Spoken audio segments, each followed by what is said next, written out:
You know what time it is. It's time for another episode of the Getting After podcast. Thank you guys for tuning in. As always, I am happy that you're here, and I'm excited to talk about our topic today, to kind of go into a deep dive about what it means to adapt, and if you don't adapt, how that leads to you breaking. And this is all going to be coming from my own personal experience. I feel like I've had a fair share of what it means to learn truly how to adapt your goals in order to promote longevity and long-term success for that specific goal. Because I've learned that there's burnout, that there is a rigidity that can be not helpful, and instead it's a little bit more. It deters you from your goals, as strange as that might sound. But at some point, every plan stops fitting. Not because it was a bad plan, not because you were wrong to even make that plan, but because life moved. Your schedule may have changed. Your body may have changed. Your responsibilities changed. And, of course, you changed. And suddenly, that thing that once felt right and felt easy, it now feels heavy. It's hard to maintain. It's hard to justify. And that moment matters more than people realize, is what do you do in that exact moment? Because what you do right there, even when the plan no longer matches reality, that usually determines whether you grow or you quietly stall out. And I want to first start off by saying that plans are temporary by design. Like, we talk a lot about discipline on this podcast. Things like, maintaining a structure, having consistency, and those things do matter. They matter a lot. But somewhere along the way, people start treating plans like contracts instead of a tool. It's not supposed to be a contract. When you have a plan, it is a tool to help you stay on track. It is a tool to help you have steps on what the next thing for your progression is, what the next thing for your growth could be. And I want to define what a plan is. So let's start by defining what that is. Then we'll go from there. A plan is just your best guess at how to move forward given what you knew at that time. That's basically what a plan is. Understanding what you know now, you come up with a plan, and you should be learning through the process, which should also look like you adjusting your plan to make it a little bit more fit, because you're progressing. Anytime you go after, you seek a goal, you're trying to push yourself in many ways, that is a sign that you are progressing. And you need to take the lessons that you learn through those experiences and apply them to whatever plan that you have to make it better. The whole goal is to refine yourself, to improve how you act and improve your habits. That creates a lot of long-term success, and it allows you to be more consistent. It allows you to be more disciplined and dedicated to actually getting after it, making sure that it happens. That's all a plan is.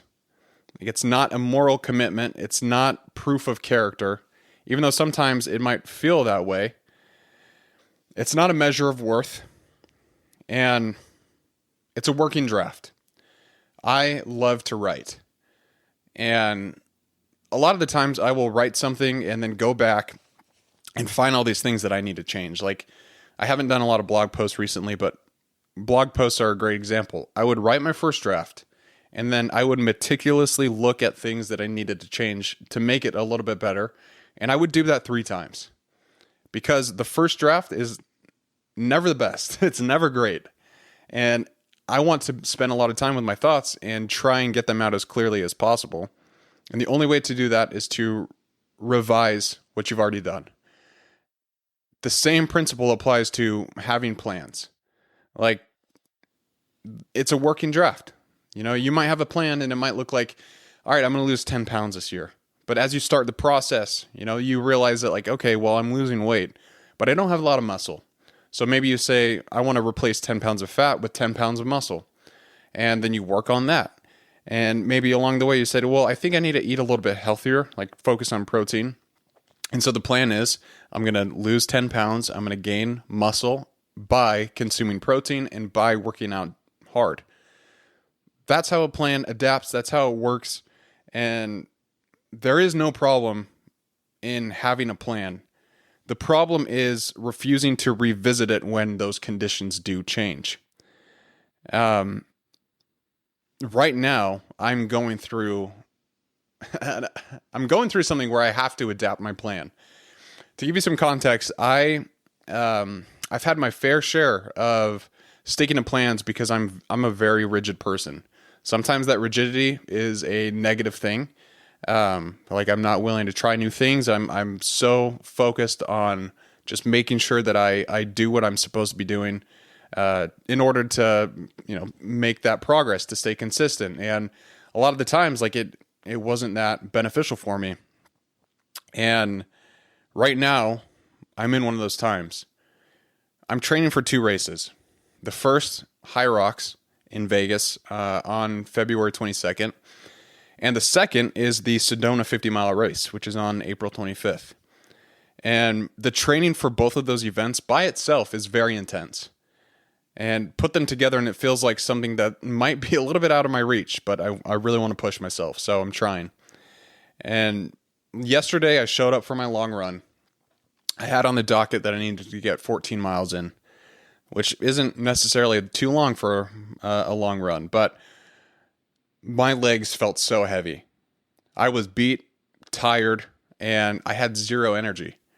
My legs were more sore than they ever have been up to this moment, which, I've trained for ultras, I've trained for a sub-3 marathon, but the fact that I'm combining so much strength training with running long distances is difficult for me, and it's something I haven't experienced yet. So it is hard, and I'm learning what my body's capable of right now. Obviously, I know it can change. Like, this is all new training to me, and so if I wanted to stick with it and be dedicated to it, I know my body would adapt. But right now, I'm just in the midst of really challenging myself. So yesterday, when I was running, I only made it about a half mile before I decided that I didn't think that it was a good idea to keep going. 1, because I was tired, and 2, I didn't want to risk injury. That's one of my biggest fears. And having to quit at a half mile sucks. There's no other way to say it. I feel like I'm letting myself down. I feel like I'm letting my brother down because he's my training partner in this. And I feel like I'm letting my wife down because I should be the good example of what it means to really push yourself and to work hard. And most of all, I let myself down. And that's a crappy feeling. And what I have learned through my training is that your body will give you signals on when to push and when to pull back. And yesterday, it gave me a clear sign that I needed to pull back. I am under a lot of physical stress right now, and this is uncharted territory for my body. And my body has to adapt, just as I need to adapt to plans changing. I may not have gotten my long run in yesterday, but I plan on doing it. I'm still going to get it done. When I came home from the gym yesterday, we had a nice day. My wife and I did. And then around 5 p.m., I decided that I was going to go and try and finish my run, to try and get the rest of my miles in, and at least just try to see what I could do. I ended up getting 8 miles, which, not the best, but it's better than nothing. And so I just need to continue to push my body in these ways and to recover well and to adapt as time goes on, to make sure that I can, in fact,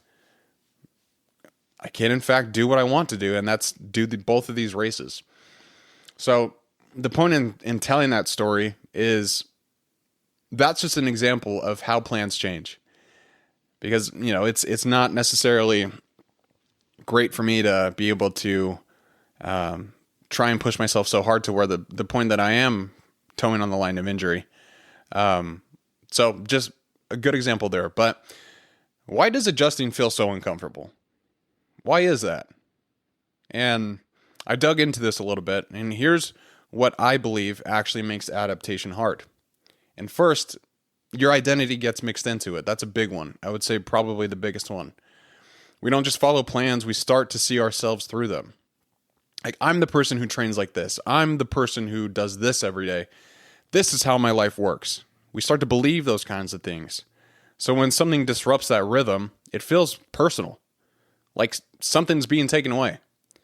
But oftentimes, what's really happening is simpler, and you're just being asked to operate at a different level of awareness.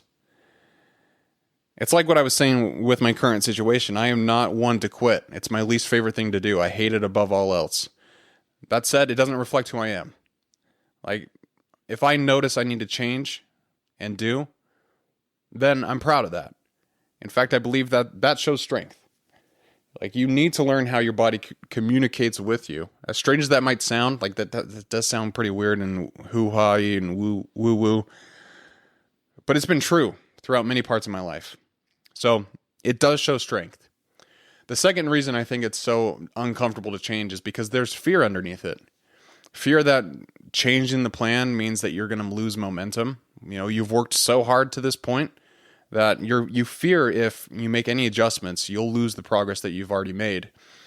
Fear that if you loosen your grip a little bit, everything else will unravel. That's a big one for me. I used to believe that for myself. And that was hard. That was really hard. There's a fear that adjusting means you weren't serious enough. Like, a little pride gets in there, which is, it's not a big deal. Like, everyone has to deal with that. But just keep that in mind, is that's not what that means. Like, that fear, it keeps people stuck longer than they need to be. I've been in there, and I found this quote from someone named Ann Lander. She says, "Some people believe holding on and hanging in there are signs of great strength. However, there are times when it takes much more strength to know when to let go and then actually do it." It's not easy. It is not easy to decide to back off. Like I was saying with my half-mile run, like that was uncomfortable for me in many ways. My body was uncomfortable, but then also my mind was, because I felt like I was quitting a little bit. When in reality, I need to adapt. I need to learn how to make myself be able to train for both these races while not burning out. Because at the end of every week, it seems that I don't have enough energy for my long runs. And it's been for about 3 weeks where I haven't gotten the distance that I've wanted to, which is not great. But again, I am a human being. I'm trying to get better. And it's just a process. It takes time. The third is that discipline gets misunderstood. This is very important, what I'm going to say. Discipline isn't about doing the same thing forever. It's about continuing to act with intention, even when the approach changes. Do not mistake the two. Let me read the first line again, because discipline isn't about doing the same thing forever. There's a quote out there, I'm sure you've heard it, but insanity is doing the same thing over and over again and expecting different results. Same thing goes here. Like, if you're just being disciplined to be disciplined without adapting, what good is that doing for you? I wouldn't say anything. Because if the goal is progress, you're just going to plateau and you're going to stay there and you're not going to move. And you're going to get frustrated because you thought that you'd be somewhere else by this time when in reality, you're not. That's a danger, and I don't want you to get to that point. So do not mistake those two things. You can be disciplined and adapt. You can be disciplined and change how you approach something. I want to make this clear. Adaptation is not a setback. Now, this matters, so pay attention. Adjusting your plan is not the same as backing down. Adjusting your plan is not the same as backing down. Backing down is lowering the standard. And adjusting your goals is protecting it. You want to protect the standards that you hold yourself to. If you tell yourself, okay, I'm going to hold myself to the highest standard I can, there's a very important line in there. I'm going to hide myself to the highest standard that I can. Do not compare yourself to other people in this. This is a very personal thing, and you need to make sure that you understand what you're trying to accomplish and hold that standard high, but understand that it's going to be lower than other people's standards. It'll be higher than a lot of other people's standards. You'll meet people right in the middle, but point is, everyone is different. And some people, like Nick Bear, great example. He holds himself to the highest standard, but his highest standard is, he is an incredible athlete. He pushes himself. He runs BPN, which is a great supplement company, and it's doing really well. And yet, if I tried holding myself to that standard, I wouldn't really progress because I would get frustrated with the training. I wouldn't be at the same level that he is with my fitness. And so I'd be digging myself into a hole, trying to hold myself to this standard, but not being able to maintain that.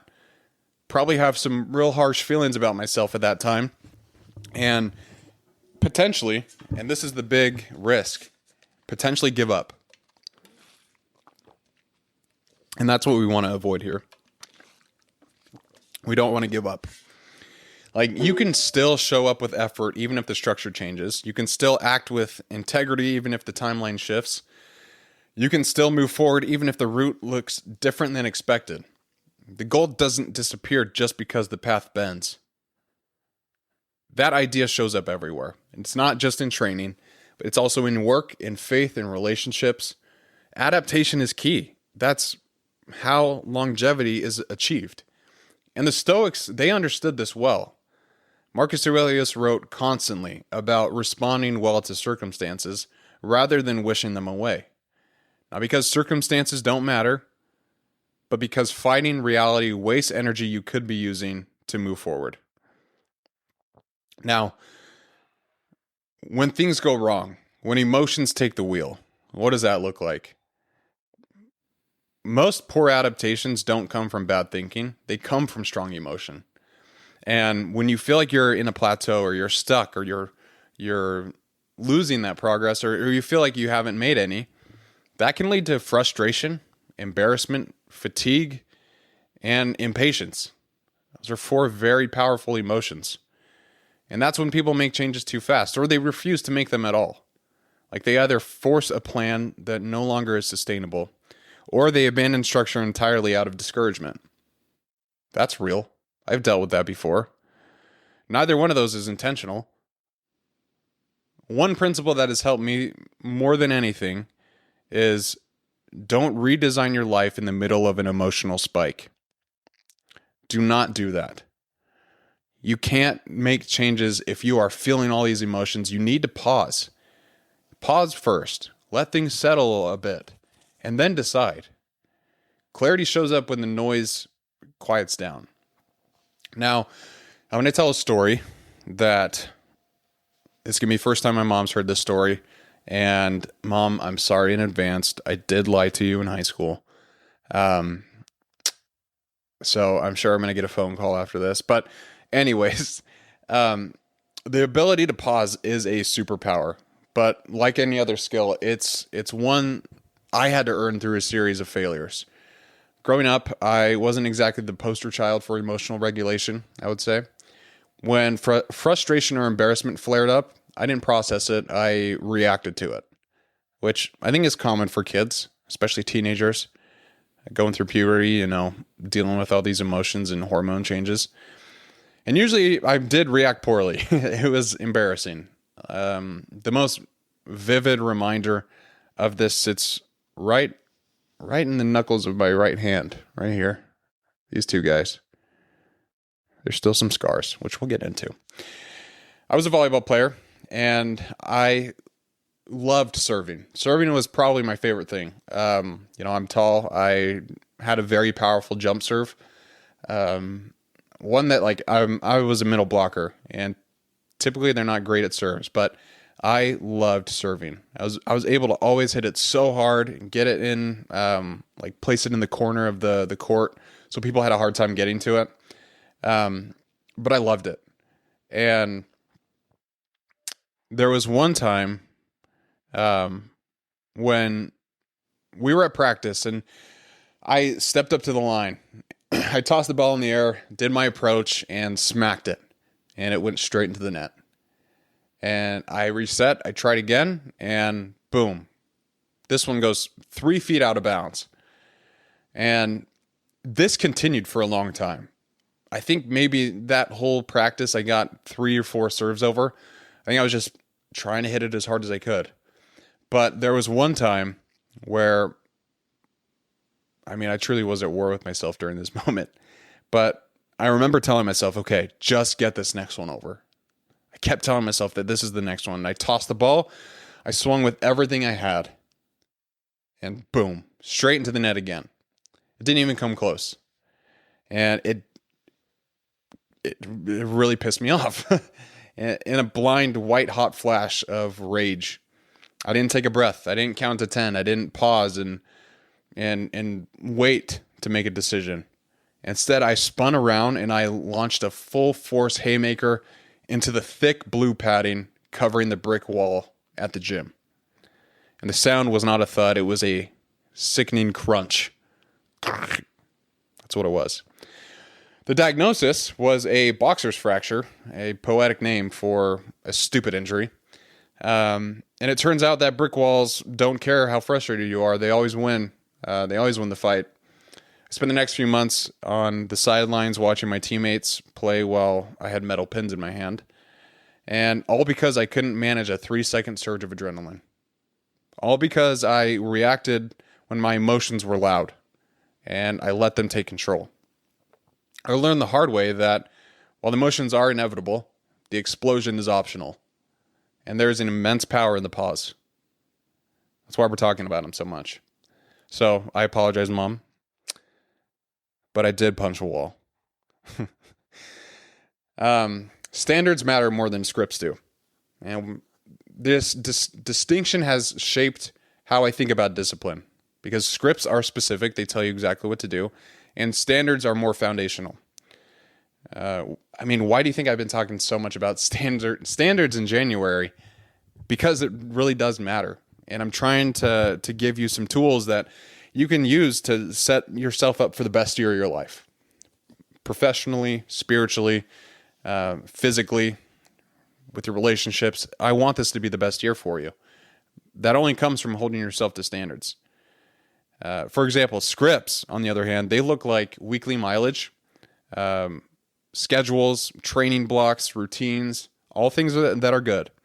But standards look like showing up honestly, putting in real effort, acting with integrity, and taking responsibility. Scripts change. Standards should not. When people feel like they've lost discipline, what usually happened is this. The script stopped fitting. And instead of adjusting, they walked away from the standard too. And that's not failure. That is confusion. I believe very much that is confusion. There's this quote from Victor Hugo where he says, "Change your opinions, keep your principles. Change your leaves, keep intact your roots." And for our conversation here today, change your scripts, keep your standards. And then change your leaves, keep intact your roots. That's the plan. That's the goal. Is the plan, the script, it changes. But your standards should not. You should hold yourself to those. Hold yourself to very high standards if you want a life of growth. I came up with kind of a simple way to adapt without drifting, and it's just 4 little exercise or 4 questions and that you can ask yourself to really help understand where you're at. When you feel tension between your plan and your life, ask yourself these 4 things. First, what has actually changed? Not the story, just the facts. List that out. Second, what still matters to me here? Values don't expire when circumstances shift. Third, what's flexible? Volume? Pace? Format? Could be timing. And then fourth, what isn't? The standard you hold yourself to. I'll answer it for you. That process should keep you aligned without being too rigid. And in my experience, that has been how you achieve goals. ones that take you a long time. It's through the small actions. Some of the most meaningful progress I've made came after admitting this approach worked, but it doesn't anymore. And that realization isn't weakness. I believe it is awareness. Growth often asks for a new structure, not more force. The people who last aren't the ones with the tightest grip on the plan. They're the ones who can adjust without compromising who they are. Life doesn't stay still long enough for perfect plans. It changes a lot. And what it responds to is steadiness, especially when things don't go how you expected. So this week, I want you to take an honest look of one area of your life. What needs adjusting? What absolutely does not? And change the approach if you have to, but don't abandon the standard. That's how you adapt without breaking. It's an important topic. I appreciate you guys for listening, but there is so much power when you learn how to change your plan and be okay with that change. Life is change. All of us change every single day. And as you go throughout this week, just pay more attention to things that you believe that you can do better at, that you can make some adjustments to enhance your progress, because you can do it. I firmly believe that. I know everyone is capable of doing great things. That includes you. So remind yourself of that. Be the person who picks themselves up and adapts their plan so you don't break. Thank you guys so much for listening to this week's episode. If at all you took something from this that helped, please feel free to share it with a friend. The show only grows through you guys.